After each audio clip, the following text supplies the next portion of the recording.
ሰላም ጤና ይስጥልን ውድ የቻናላችን ተከታታዮች የፕሮግራማችን ቤተሰቦች፣ ይህ አብዲራዋ ቲዩብ ነው። ፕሮግራማችንን ላይክ በማድረግ እንድትጀምሩ፣ ላይክ ስታደርጉ ተደማጭነታችንን ከፍ ስለሚያደርግ ላይክ ማድረጋችሁ እንዳትረሱ።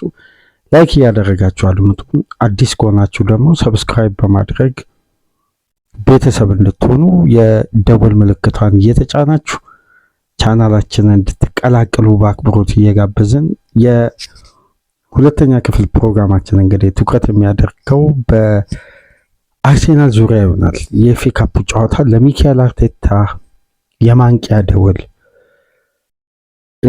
በዘንድሮ የውድድር ዓመት በሲዝኑ ከፍተኛውን ድካም በውድድር ዓመቱ ብዙ ትግል፣ ብዙ ልፋት፣ ብዙ አቅሙን ተጠቅሞ ላለፉት ዓመታት ትላልቅ ግንባታዎችን አድርጎ በብዙ መስዋዕትነት ለዚህ ደረጃ ያበቃውን ቡድን ወደ ስኬት እንዲደረደር ለማድረግ የመጨረሻ ኢንተርቫሉ ላይ ሲደርስ የመጨረሻ ይሄ ገመዷን ለመበጠስ ሪባኑን ለመበጠስ ሲቃረብ ግን የሚታዩ ምልክቶች ካሰጉ ስጋታቸውን መቀነስ፣ የበለጠ አሳሳቢ ከሆኑ እነዚህ አሳሳቢ የሆኑ ጉዳዮች ላይ የበለጠ ፎከስ ከማድረግ ይልቅ የተያዘውን ሞመንተም ማስቀጠል የመጀመሪያው። የተለያዩ መላምቶች በክለቡ ዙሪያ በጋዜጠኞች ይሰጣሉ።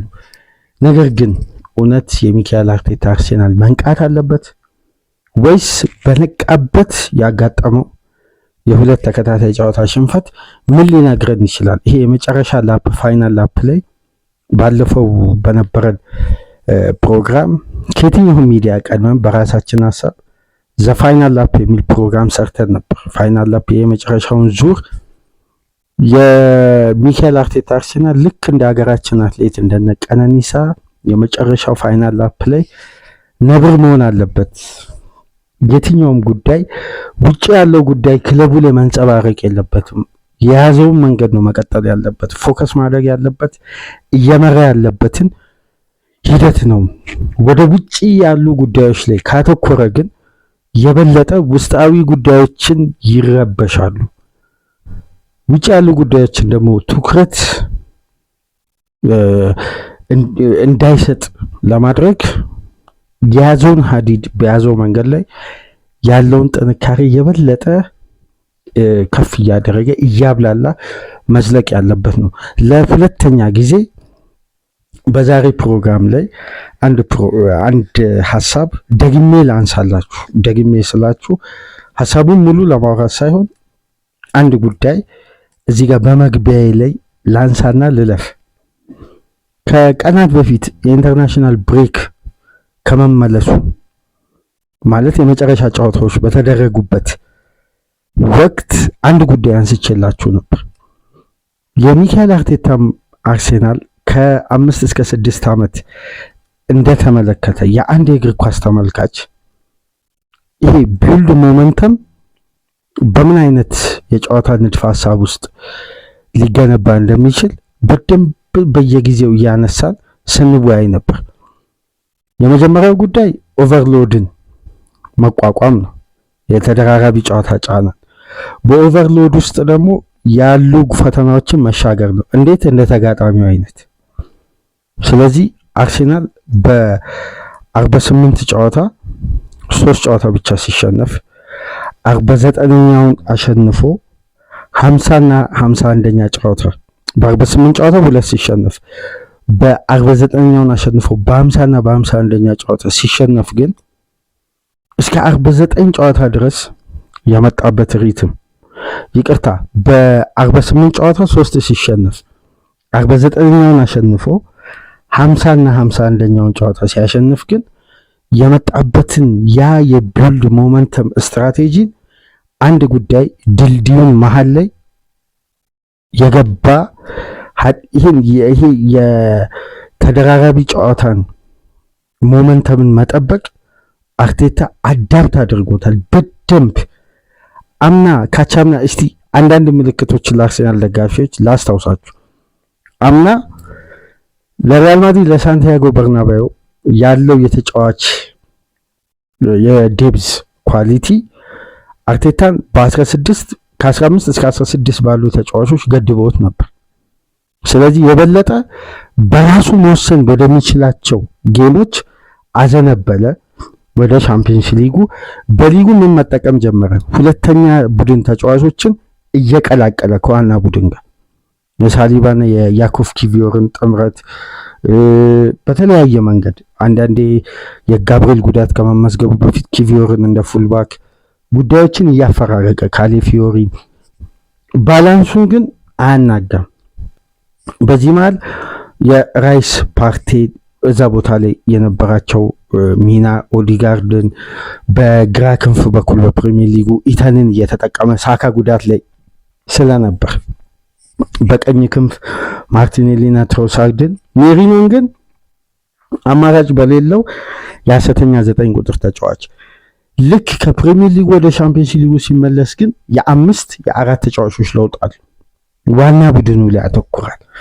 ተቀይሮ በሚገቡ ተጫዋቾች ኢፌክቲቭ የመሆን አቅምን ግን አርቴታ አይቀበልም ነበር። ለምን? ውስን አማራጭ ነው ያለው። ተቀይሮ የሚገቡ ተጫዋቾች ሜዳ ውስጥ ካሉ ተጫዋቾች በተለየ ሁኔታ ይሰጡኛል ብሎ ስለማያምን የመጨረሻ ያለውን ምርጥ 11 አሟጦ ይጠቀማል። በዚህ መሃል ትኩረቱን የበለጠ ፕሪሚየር ሊግ ላይ ሳይሆን ቻምፒየንስ ሊግ ላይ አድርጎ ብሬንፎርድ፣ በርንማውዝ፣ ኤቨርተን ታስታውሳላችሁ አምና በዚህ ወቅት ነጥቦችን ጣለ። ያቻ ውጤቶች ተመዘገቡ በተከታታይ። ነገር ግን በሊግ ፉክክሩ እየሰፋ መጣ። ለምን? አርቴታ የበለጠ ባለው ዴብስ ፎከስ ያደረገው ምን ላይ ነው? ሻምፒዮንስ ሊግ ላይ። ስለዚህ በተደራራቢ ጨዋታ ጫና ውስጥ ሞመንተምን ይዞ ለመቀጠል የሚያስችል ቱል ስለሌለው አፈራርቆ የመቀበል የመጠቀም ባህሪ በውስን አማራጭ ያውም እኮ በላቀ ኳሊቲ አይደለም ዴብዙ ባለው አቅም። ስለዚህ ቡድኑ ምንድን ነው ዘንድሮ መስራት የቻለው? መጀመር 8 ተጫዋቾችን ሲያዘዋውር ዴብዙን ባላንስ ማድረግ ነው። በዚህ ወቅት ምንድነው አርቴታ ከሳምንት ተመሳሳይ አስተላለፍ ላይ ይጠቀም ይችላል፣ ግን አስተማማኝ ባካፕ አለው፣ አስተማማኝ ቤንች አለው። ስለዚህ ሊጉንም ለማሸነፍ ያበቋል፣ ሻምፒዮንስ ሊጉንም ድል ለማድረግ ብቁ አቅም ይሰጠዋል። ስለዚህ አሁን ቢውል ሞመንተሙን በ48 ጨዋታ ምን አይነት አጋጣሚ ገነባ? 3 ጨዋታ ብቻ የተሸነፈ ከአንዱ ጨዋታ እስከ አንዱ ጨዋታ 18 ከ18 ጨዋታ በኋላ ሲሸነፍ 14 ጨዋታ ጠብቆ ከ14 ጨዋታ በኋላ ሲሸነፍ 12። ይሄን ያሳየን ምንድን ነው? በየ18 ጨዋታ ልዩነት አንድ ጨዋታ ተሸነፈ። ከዛን በ14 ጨዋታ ልዩነት አንድ ተሸነፈ። በ12 ጨዋታ ልዩነት አንድ ተሸነፈ። ባክ ቱ ባክ አርሴናል አልተሸነፈ። ባክ ቱ ባክ አርሴናል ነጥብ አልጣለ። ባክ ቱ ባክ የአርሴናል ሞመንተም ፈተና ውስጥ ቢገባ እንኳን መውጣት የሚችልበት ይሄ ከሳምንት ሳይሆን በየ3-4 ቀኑ በሚደረግ ሞመንተም ውስጥ አርቴታ ለእርምት ዝግጁ ነው። ነገር ግን 50ኛው ጌም ላይ በማንቸስተር ሲቲ በካራቦ ካፕ ተሸንፎ ይሄ ሞመንተምን ድጋሚ ሪትምን ለማስተካከል ተጨማሪ ጨዋታ ማግኘት እያለበት እዚህ ጋር ጋፕ ተፈጠረ። እኔ አሁን በግል አርቴታ ወደ ሞመንተሙ በፍጥነት እንዳይመጣ ያደረገው የኢንተርናሽናል ብሬክ ማምጣቱ ለአርቴታ ከባድ ፈተና ነው። እንደውም ይሄ እግር ኳሳዊ ያልሆኑ ነጥቦች ላይ ትኩረት አናድርግ፣ ግን እንደ አንድ የእግር ኳስ ቤተሰብ የምንጠረጥራቸውን ጉዳዮች እግር ኳስ ስለሆነ ነፃ ሀሳብ ስለሆነ አንድ ነገር የምንጠረጥራቸውን እስቲ እዚህ ጋር እናቀላቅልና እውነት ይሄ ሀሳብ ተገቢ ነው እናንተ ውስጥም ካለ በኮሜንት መስጫ ላይ ያስቀምጡ፣ ከሌለም የሌለበትን ሪዝን እንድታስቀምጡ ፈልጋ። ይሄ ግልጽ ሀሳብ ነው። አርቴታ ከኢንተርናሽናል ብሬክ ተጫዋቾች ሲመለሱ ያንን ያክል ቁጥር ወደ ክለቡ ሲመለሱ የተቀበለበትና በክለቡ በጤንነት መጓደል ምክንያት ተጨማሪ የሜዲካል አሴስመንት በሚያስፈልጋቸው ተጫዋቾች ዙሪያ ሪፖርት ያወጡት የዚህ ሞመንተምን ለመጠበቅ ተጨማሪ የጨዋታ ክፍለ ጊዜ ተጫዋቾች የሚያገኙበትን ሂደት በትሬኒንግ ለማድረግ አስቦ ቢሆንስ? እችን ጉዳይ እስቲ ያስምሩበት። ለምን በየ3-4 ቀናት በተደራራቢ ጨዋታ ጫና ዴብዙ ሲስተካከልለት አስተማማኝ ኮንሲስተንሲ ያሳየው ከሻምፒዮናው ሊቨርፑል፣ ከማንቸስተር ሲቲ፣ ከማንቸስተር ዩናይትድ፣ ከቼልሲ፣ ከቶትናም፣ ከአስቶን ቪላ፣ ከሁሉም አርሴናል ምን የተለየ ነገር ስላገኘ ደብዙ ስለተስተካከለ አምናስ ሽፍት ነበር። ስለዚህ ይህን ሞመንተም ለማስቀጠል በቂ ቱል አለው። ይህንን ቱል ደግሞ ለማስቀጠል የተደራራቢ ጨዋታ ጫናን የደቂቃ ክፍለ ጊዜ ይሄ የሰዓታቱ ክፍለ ጊዜ ይብዛ ሚነስ ግን አርቴታ ሞመንተም ውስጥ ነው ያለው። አሁን 14 ቀን ከሜዳ መራቅ ማለት ሞመንተም ፉትቦል ላይ በጣም ብዙ ነው። እኛ የምናስበው በእግር ኳስ ሀሳብ ምንድን ነው? ተጫዋቾች በሚፈጠርባቸው ኦቨርሎድ እረፍት አድርገው ቻርጅ አድርገው ሲመጡ የበለጠ ለመሮጥ ፍላጎትም ሳይኮሎጂ ጋር መዛል አይታይም። ግን የዘመናዊ እግር ኳስ ረቂቅ የሕክምናም ሆነ እነዚህ ጉዳዮች በአመጋገብ በሚሰጥ እንቅልፍ በሚሰጥ የእረፍት ጊዜና የተለያዩ ቴክኖሎጂካል እገዛዎች ተጫዋቾች ሪከቨር የሚያደርጉበት መንገድ በጣም ሳይንሳዊ በሆነ መንገድ አድጓል። ስለዚህ ሪከቨር አድርጎ አዲስ ጉልበት አዲስ አቅም በቀናት ልዩነት ቻርጅ አድርጎ ከመምጣት ይልቅ ከዛ ሞመንተም ውስጥ መራቅ አርቴታን ያሳሰበው ይመስለኛል። የዚህም ሳይድ ኢፌክት ይመስለኛል ካራቦ ካፕ ተሸንፎ 14 ቀን ቆይቶ የመጣ ቡድን ጋብሪኤል ኢንተርናሽናል ብሬክ አልሄድም። በደንብ ተመልከቱ። ይሄን በጣም ፖዚቲቭሊ ይሄን ሐሳብ እስቲ ያብላሉት።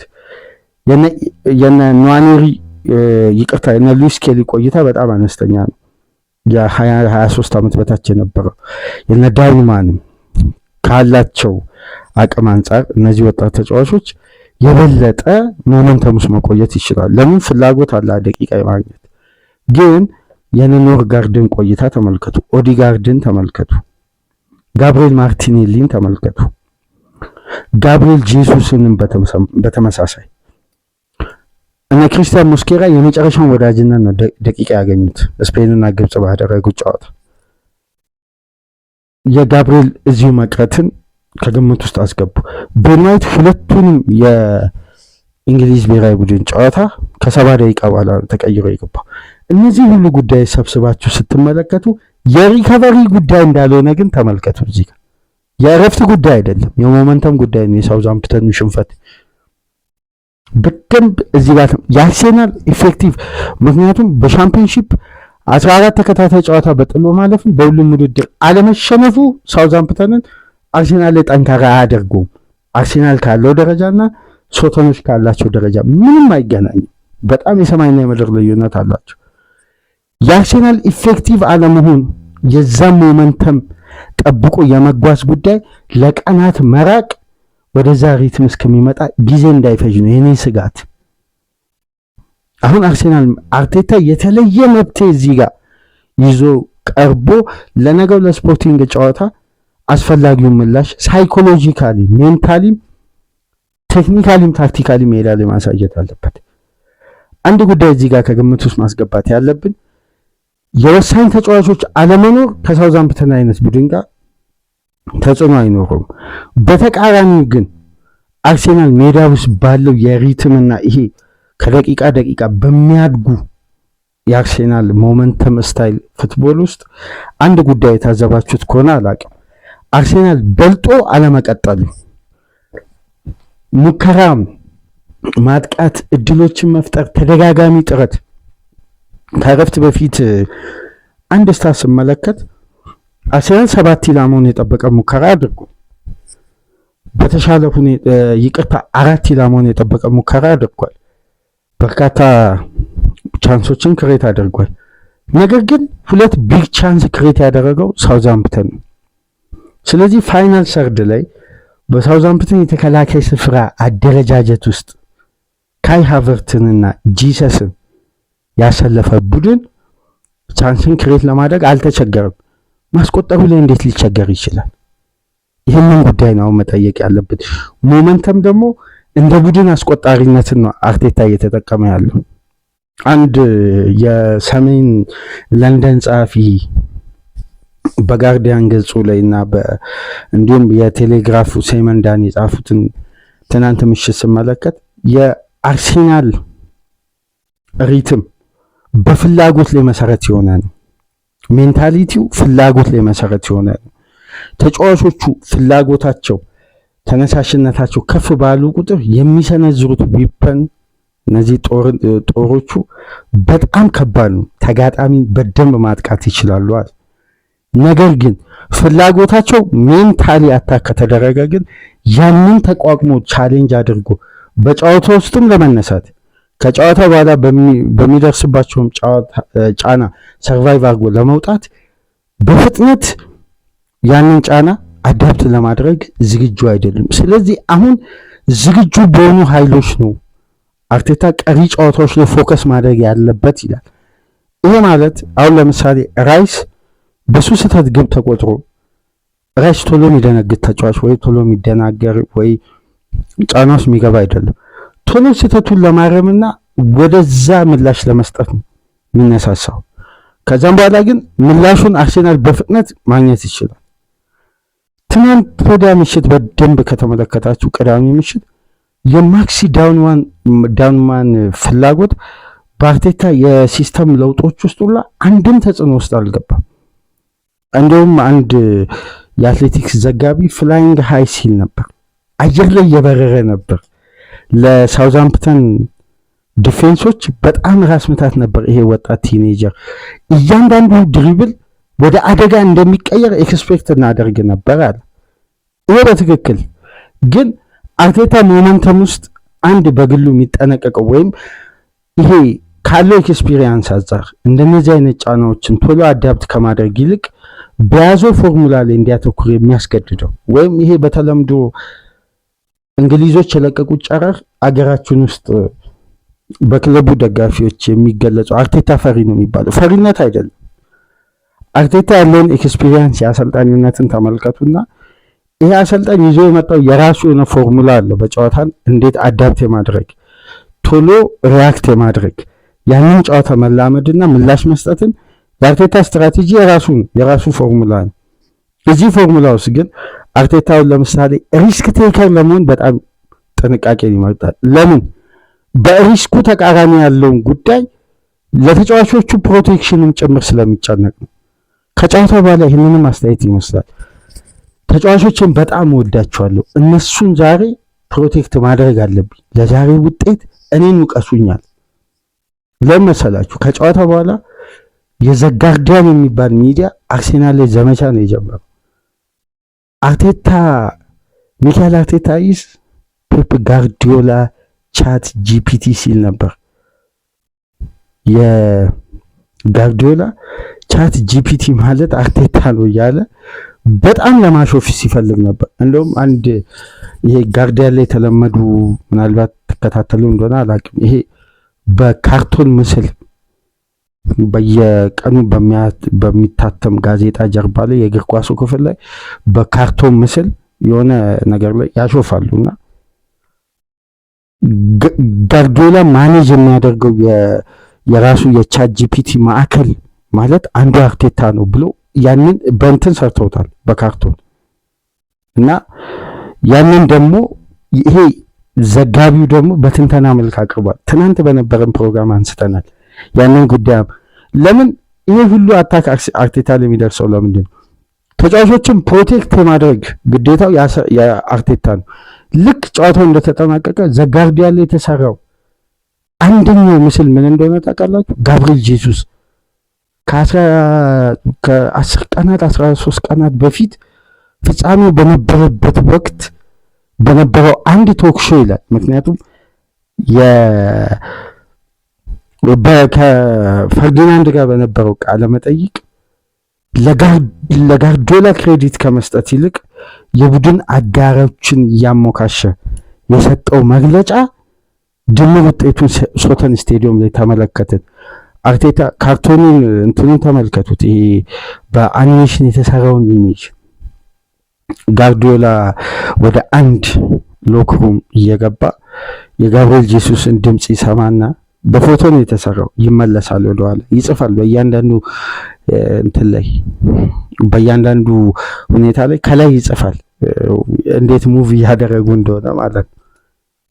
ወደዛ ክላስ እንዳይገባ ያደረገው እሱ የላከው ለአርቴታ መገልገያነት ሆን ብሎ ቡድኑ ዲሴሲቭ ሞመንት ላይ የሚፈልገውን ቱል ሲጠቀም በቂውን አማራጭ እንዳያገኝ ለአርቴታ የላከው ይሄ አርቲፊሻል የቻት ጂፒቲ አርቲፊሻል አንዱ ልኮለታል ይላል። ይሄ በዘጋርዲያን በኩል አላግጠው የጻፉበት ነው። ከዛም በኋላ አርቴታ በእርግጠኝነት ፕሬስ ኮንፈረንስ ረጅሙን ሲያደርግ ይሄን ቪዲዮ ወይም ይሄ በቪዲዮ መልክ ጋርዲያን ሶሻል ሚዲያ ላይ ከፈለጋችሁ ልታገኙ ትችላላችሁ። ጋዜጣው ላይ ግን ነበር እና እዛ ጋዜጣ ላይ ያንን ካርቶን የተጠቀሙበት ዋነኛ ምክንያት ስለሚረዳው ነው። አርቴታ ተጫዋቾችን ፕሮቴክት ማድረግ አለብኝ፣ ከትችት ፕሮቴክት ማድረግ አለብኝ፣ እነሱን ሳይሆን ለዚህኛው ውጤት እኔን ውቀሱኝ፣ እኔ ሪስፖንሲቢሊቲውን ወስዳለሁ እያለ ነበር ጋዜጣ እና እንደዚህ ተጫዋቾችን ሪስፖንሲቢሊቲ ስለሚወስድ አርቴታ አንድ አይነት ሳይኮሎጂ መጠቀም ሳይሆን እነዛን ሪስኮች ወስዶ ክለቡን ከፍተኛ ዋጋ ውስጥ ማስከፈል አይፈልግም። ለራሱም ስኬትን እንደሚጓጓ አንድ ቡድን አሰልጣኝ እንደነዚህ አይነት ጉዳዮች ላይ አዘውትሮ መጠቀም አይፈልግም።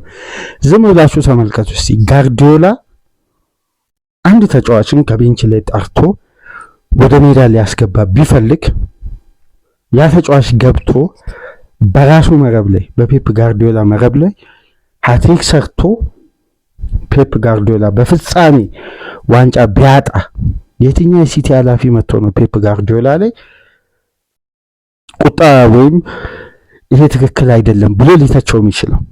የትኛው የማንቸስተር ሲቲ ደጋፊ ነው ተነስቶ እንዲህ አይነት ታክቲክ? ማንም አይተቸው፣ ማንም አይናገረውም።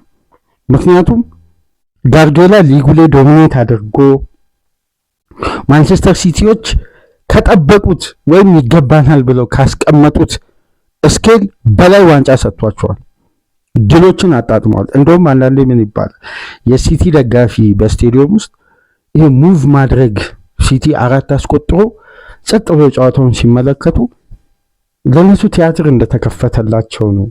ለምን ይደግፋሉ? የሚፈልጉት ነገር ተሰጥቷቸው ቁጭ ብለው ይመልከቱ እንጂ ይላሉ አይደል በብዛት የእንግሊዝ ሚዲያ ዘጋቢዎች። ጋርዲዮላ ደግሞ ይናደዳል። እኛን ለምንድነው ሳፖርት ማታደርጉት ምናምን። ይሄ ምንድነው ደጋፊው ኤክስፔክት ካደረገው በላይ በድል ውስጥ ቆይቷል።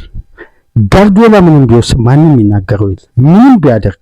ምክንያቱም ምንም የማድረግ መብት እንዳለው የምታውቁት 100 ሚሊዮን አውጥቶ አንድ ተጫዋች አምጥቶ አስቀምጦ በሚፈለግ ሰዓት ተገልግሎ ከዛም በኋላ ቤንች ያደርጋል። ማንም አይጠይቀውም። ይሄ የሱ ፓወር ነው። እሱ በየክለቡ የሚገነባው የራሱ ኢምፓየር አለ። ከዛ ማንም ከሱ በላይ ይሄ በሱ የስልጣናና የውሳኔ ፓወር ውስጥ ማንም አይገባም። ለምን? የሚያመጣው ስኬት ዲፌንድ ያደርጋል። እስቲ ምን ሚካኤል አርቴታ ነው 22-23 ዓመት ዋንጫ የተራበ ድፍን ዓለም ላይ ያለ ደጋፊ ከጃ አሰልጣኝ የሚጠብቀው ኤክስፔክቴሽን አለ። በገበያ ቢዝነስ በኩል ትርፋማነትን የሚፈልግ ደግሞ አሜሪካዊ ባለሀብት ያለበት ቡድን ነው። እነዚህ ተጫዋቾች ሳይኮሎጂካሊ እዚህ ቡድን ውስጥ ከሚዲያው የሚሰነዘረው ትችት አርሴናልና ዋንጫን አራርቆ የመመልከት ባህል እንግሊዝ ውስጥ አለ። ምክንያቱም ኖርዝ እንግሊዝ ነው ሚዲያውን ዶሚኔት ያደረገው። ሰሜነኛው እንግሊዝ ክፍል ሁሉንም ሚዲያ ተመልከቱ። እዚህ ጋር መደባበቅ የአንዱን ደጋፊ ለማስደሰት ሌላውን እንትን ለማለት አይደለም። አብዛኛው ሚዲያ ተመልከቱ። ዶሚኔት የተደረገው የኖርዝ እንግሊዝ ዘጋቢዎች ናቸው ያሉ። ስለዚህ ለአርሴናል ሚዲያው የሚሰጠው የራሱ የሆነ ይሄ ቀለም አለ፣ በትችት ክለቡን የሚያጣጥሉበት። እነዚህ ሁሉ ጉዳዮችን እስቲ ቁጭ አድርጋችሁ ስታስቡ አርቴታ ሪስክ ለመውሰድ ከመድፈር ይልቅ በያዘው ፎርሙላ ውስጥ ግን ሁኔታዎችን አዳፕት እያደረገ መሄድ ስልታዊ የጨዋታ ስታይል አድርጎታል። ለምን? ለውሳኔ ፓወር አርቴታ መደርደሪያ ውስጥ በራሱ ስም ቢግ ዋንጫዎችን ማምጣት አለበት።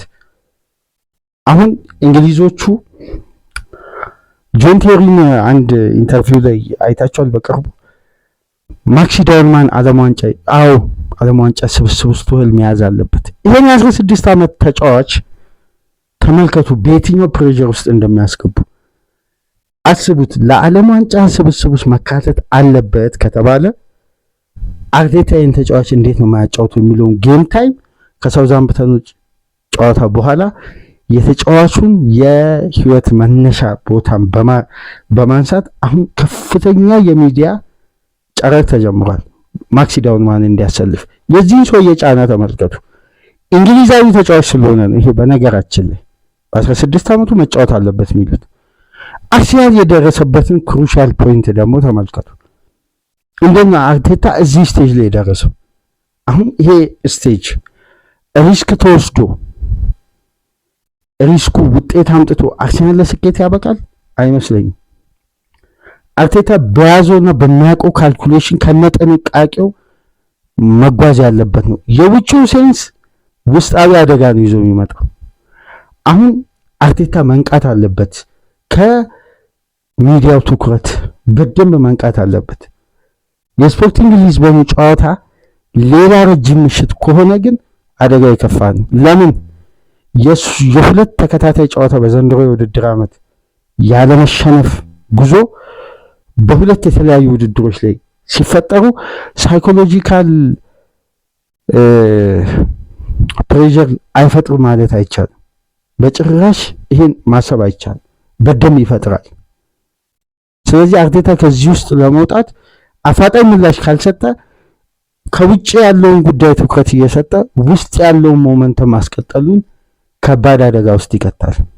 አሁን የስፖርቲንግ ሊዝበን ጨዋታ አስገዳጅ ሆኖ ማሸነፍ ነው ያለበት። አንዳንድ ለክለቡ እንቆረቆራለን ወይ ለክለቡ በሚል የሚሰጡ አስተያየቶች ይሄ እግር ኳሳዊ ያልሆነ የተጋረዱ አስተያየቶች ይሰጣሉ። አርሰናል ጨዋታዎችን ያሸንፍ፣ ድሉን መጨረሻ ላይ ራሱ ካልኩሌት አድርጎ ሂሳብ የሚቀበለው አርሰናል ራሱ ነው። የቦርንማውዝን ጨዋታ መሸነፍ የለበትም። የሊዝበኑ ችግር እግር ኳስ እኮ ሂደት ነው። ሂደት ተመልከቱ። በጣም ትንሹ ዋንጫ በእንግሊዝ እግር ኳስ በፍጻሜ የተሸነፈው ግን በተፎካካሪ ቡድን ነው። ከዛም በኋላ ተመልከቱ በእንግሊዝ እግር ኳስ የቀድሞውን የመጀመሪያ ታሪክ የያዘውን ዋንጫ ሲሸነፉ በምን አይነት ቡድን ነው? በቻምፒየንሺፕ ቡድን ነው። ሳይኮሎጂካሊ ተመልከቱ። በትልቁም በትንሹም መሸነፍ እንግሊዝ ምድር ላይ ከባድ ነው። ስለዚህ ስፖርቲንግ ሊዝበንን ማሸነፍ ለቦርንማውዝ ጨዋታ ነው ስንቅ የሚሆነው። ሊዝበንን ተሸንፎ ቦርንማውዝን ያሸንፍ የሚባል የእግር ኳስ ካልኩሌሽን የለም። ሊዝበንን ማሸነፍ ነው ከሁለቱም ጨዋታ። ይሄ በተለምዶ ምን የሚባል አደጋዎች፣ ይሄ ዳሜጅ ሊሚቴሽን ይባላል አይደል? አደጋዎችን መቀነስ አደጋን መቀነስ ከስር ባሉ ሞመንተሞች ውስጥ ነው እንጂ ገና ለገና ካልኩሌሽኑ በ9 ነጥብ ስለመራው የሊግ ጨዋታ ሳይሆን እዚህ ጋር እጁ ላይ ስላለው እያንዳንዱ ጨዋታ ነው። 9 ነጥብ መምራት ማለት ሂሳባዊ ስሌቱ በጣም ከባድ ነው። እንግሊዝ ፕሪሚየር ሊግ ላይ ከእጅ አንዴ ካመለጠ በኋላ ድጋሚ የማይገኙ አጋጣሚዎችም አሉ። ስለዚህ እግር ኳስ በእያንዳንዱ አጋጣሚ ውስጥ የተገነባ የሪትም ጉዳይ ነው። ሪትምም ደግሞ እዛ ጋር ያለውን ጨዋታ ታሳቢ ተደርጎ እዚህ ጋር ያለ ለቀጥ አድርጎ መጫወት የዛኛውን ጨዋታ አእምሯዊ ዝግጁነት ማሳጣት ነው። የሊዝበኑ ጨዋታ ፍሬ ለቦርንማውዙ ጨዋታ ጥንካሬ። ምክንያቱም ቦርንማውዝ ስንት ቀን ነው የሚያርፈው? አርሴናል ወደ ሊዝበን ተጉዞ ወደ ፖርቱጋል ሊዝበን ተጉዞ የደርሶ መልስ ፍላይት አለበት። ወደ ሳውዝ ኮስት ተጉዞ ሳውዛምፕተንን ገጥሟል፣ ተመልሷል። የጉዞ ታሪክ አለበት። ቦርንማውዝ ቁጭ ብሎ አርሴናል የሚጠብቀው ለ22 ቀናት ነው። ይህንንም ካልኩሌት አድርጉ እንጂ አርሴናል ከቦርንማውዝ ያነሰ ቀን ነው ሪከቨር እያደረገ። እንደው ሪከቨር በሚሉትም እንውሰድ፣ ሪከቨር በሚሉትም ካልኩሌሽን እንውሰድና ሪከቨር 14 ቀን አርሰናል አልፏል። ቦርንማውዝ 22 ቀን አርፎ ነው የሚጠብቀው ተጨማሪ።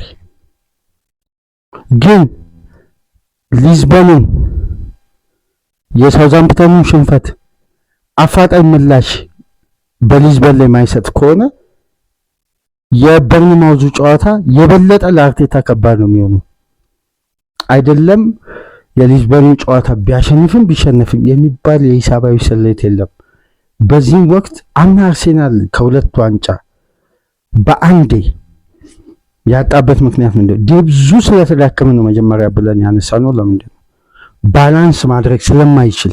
ለምን በ14 15 16 ውስን ተጫዋች ዩሮፒያን ውድድር ሊጉን ኮምፒቲሽን ባላንስ ለማድረግ ይከብዳል። በወቅቱ አንዱ ላይ መወጠር ግን አማራጭ ነው። በቃ ለአንድ ውድድር 15 ተጫዋችን ቢያንስ ለቀሪ ፊክስቸር አማራጭ ነው። ያንን ሞከረ። ማድሪድን በደርሶ መልስ አሸንፎ እዛ ድረስ ተጓዘ። ግማሽ ፍጻሜ በላይ ግን ያ ዴብዝ ሊወስደው አልቻለም።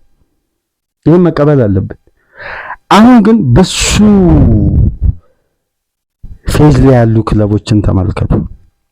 አርቴታ እስከ ፋይናል የሚሄድ አቅም የለውም። በደንብ አለው። ከወቅቱ ባርሳ፣ ከወቅቱ አትሌቲኮ ከሁለት አንዱ ሊዝበንን ቢያልፍ ማሸነፍ አይችልም እንደ አርሴናል። እና የዩሮፒያን ሌጋሲ መመለስ የለበትም። የግድ የዩሮፒያን ሌጋሲ መገንባት የለበትም። አርሴናል የዩሮፒያን እግር ኳስ እንዳይበላ የተባለበት ታሪክ አለ እንዴ? አረ ፕሪሚየር ሊጉ ይመለስልን 22 ዓመት በኋላ። እሺ ፕሪሚየር ሊጉ ተመለሰ።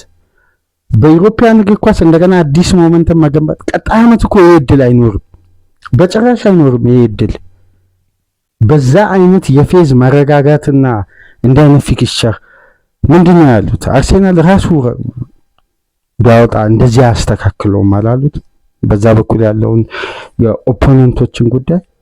ስለዚህ የነገው ጨዋታ ለሚካኤል አርቴታ የማንቂያ ደወል መሆን አለበት። የነገው ጨዋታ ወሳኝ ነው ለዘንድሮ ሲዝን፣ ለረጅም ርቀት፣ ለዋንጫ ድሉም፣ ለፕሪሚየር ሊጉም ለሻምፒየንስ ሊጉም።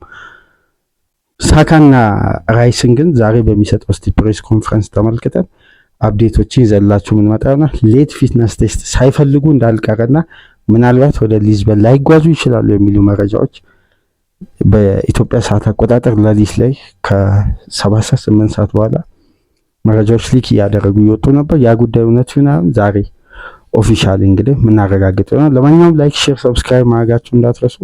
ከሀገር ውጭ ያላችሁ ሳፖርት አድርጉ። ኢስቲቫውን በተመለከተ በቼልሲው ኮከብ ብራዚላዊ ኮከብን እስቲ ትኩረት አድርገን ተመልሰን እንመጣለን። ሰላም ቆዩ።